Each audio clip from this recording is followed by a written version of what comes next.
We're gonna save you all the boring details, like removing drive shafts and exhaust and all that crap. Now, when you do a Hemi swap like this, you can pretty much just lift the body straight up, rip everything out and put everything back in.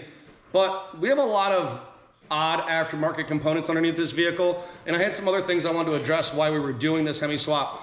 So I'm gonna do a lot of this stuff from the bottom, and then we'll sit it down and we'll do the engine later. So for today, we're actually just working on the bottom side. Like I said, I saved you all the boredom. We removed the fender flares. Got those out, or the fender liners, I should say, my bad. These guys are hauling on it. They've already got the exhaust out, they got drive shafts out. We got some skid plate stuff we're gonna have to deal with. They're unhooking all the transmission and getting everything down here. All the stuff that's just easier to do for the bottom. So anything that's easier to do from the bottom, they're doing that now. And then we're gonna set this down and we're gonna change our whole entire attack. So once we go to take some of these bigger components out, we will be right back with a little update. Here is a huge pile of parts. We got the stock exhaust removed. We got our 1350 Adams drive shafts removed. Cross member. Just a whole bunch of junk. Well, at least it's junk now.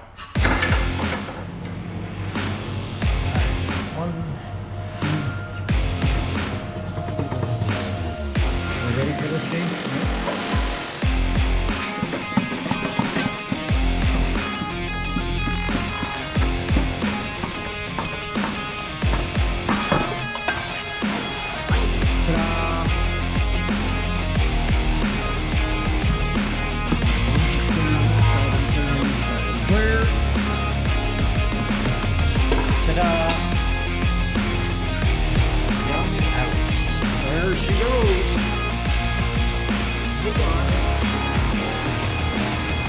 Anybody need a 8-speed JL transmission? Got one for sale. 50,000 miles, works perfect. Good little advertisement.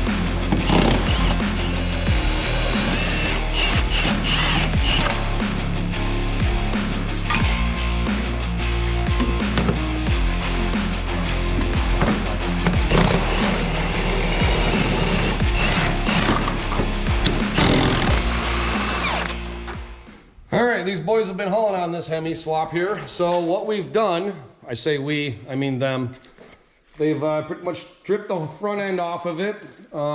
Zip tie. Got everything unhooked from under the hood. It doesn't look like it, but everything that goes to the body is unhooked, and everything that's hooked to the engine is still there.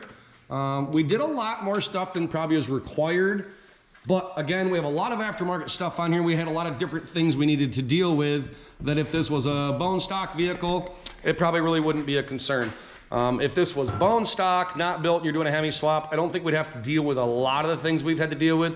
We've got wiring ran for different systems. We have an onboard air system. We had hoses to deal with. We had skid plates. We had a million different things to deal with that if this was a bone stock vehicle, you wouldn't have to deal with. So in a normal situation with a normal engine, this vehicle's not built, what you would do is you would just unhook everything, leave the engine trans and T-case on the frame, lift the body up, and then do all of that. I wanted to do it this way for various personal reasons, and because I had a lot of modifications that I needed to back out of to do this swap. And then when we put it back together, I'm gonna have to probably custom fab a bunch of stuff to make some stuff work. If you were to get the America's Most Wanted Hemi swap done by a shop and your Jeep was just stock, they're probably not gonna have to do a lot of the things that I'm having to do, which is why I'm not really videoing it, because that's not gonna apply to you anyways. And a lot of it's really boring. We're just taking out old stock boring shit, so I'm not really videoing it for you. But we are getting ready to lift the body off. And what you'll notice is this motor is brand new because we cooked the stock motor and the dealership put one in under warranty. So I have a brand spanking new motor. It's got maybe about 7 miles on it. I drove from the dealership here to the shop. Got 7 miles on it, so it's got a brand new motor. We're gonna put that up for sale. Might even hold on to it though, because I do have a Gladiator. But maybe someday I want to change the motor in the Gladiator too. Maybe I would do something totally different. So until then, I don't know what I'm going to do.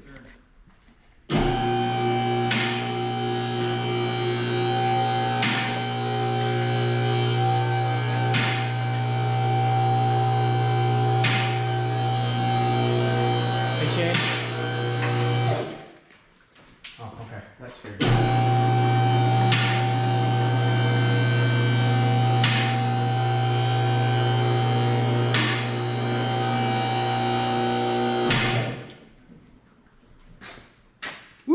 we have so much more room for activities.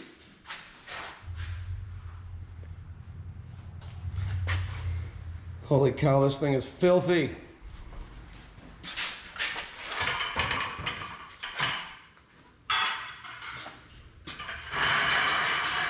All right, so they got the body off. We got literally only a couple things to unhook on the engine and then get the engine plucked out of here. And then we're gonna start prepping this frame. And we have a lot of prep to do. This is gonna take forever. This thing's pretty gross. It's been getting the snot kicked out of it for about 4 years.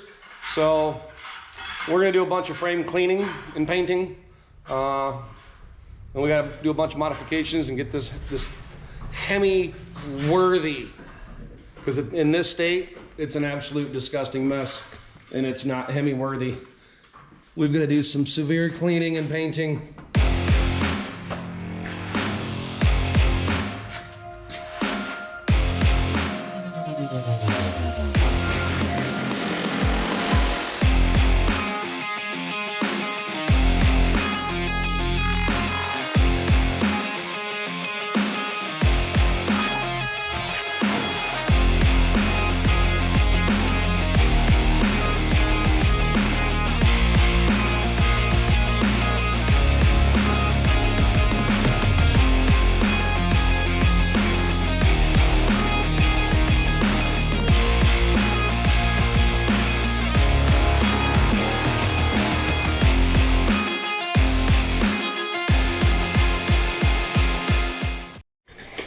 All right, motor's out. There you go. Brand new JL motor if anybody needs one. Motor's out. This thing is gross. We are gonna clean the whole bottom of the Jeep. We're gonna degrease the crap out of this thing, blow it off, scrub it down, and see if we can make it look a touch better. We're gonna paint the heck out of it. Basically, just gonna spray bomb it.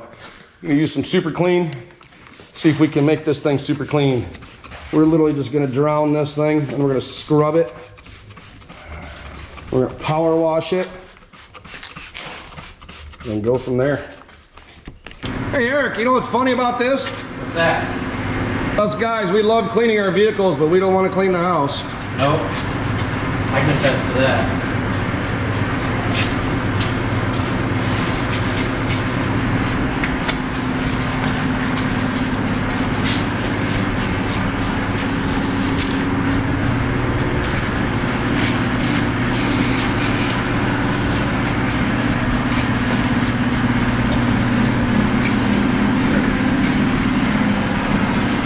I think we got enough cleaner on it. Yeah. So we give it just a few minutes and then start scrubbing the snot out of it. Yep. Let's give it 5 minutes. We're gonna scrub it and power wash it.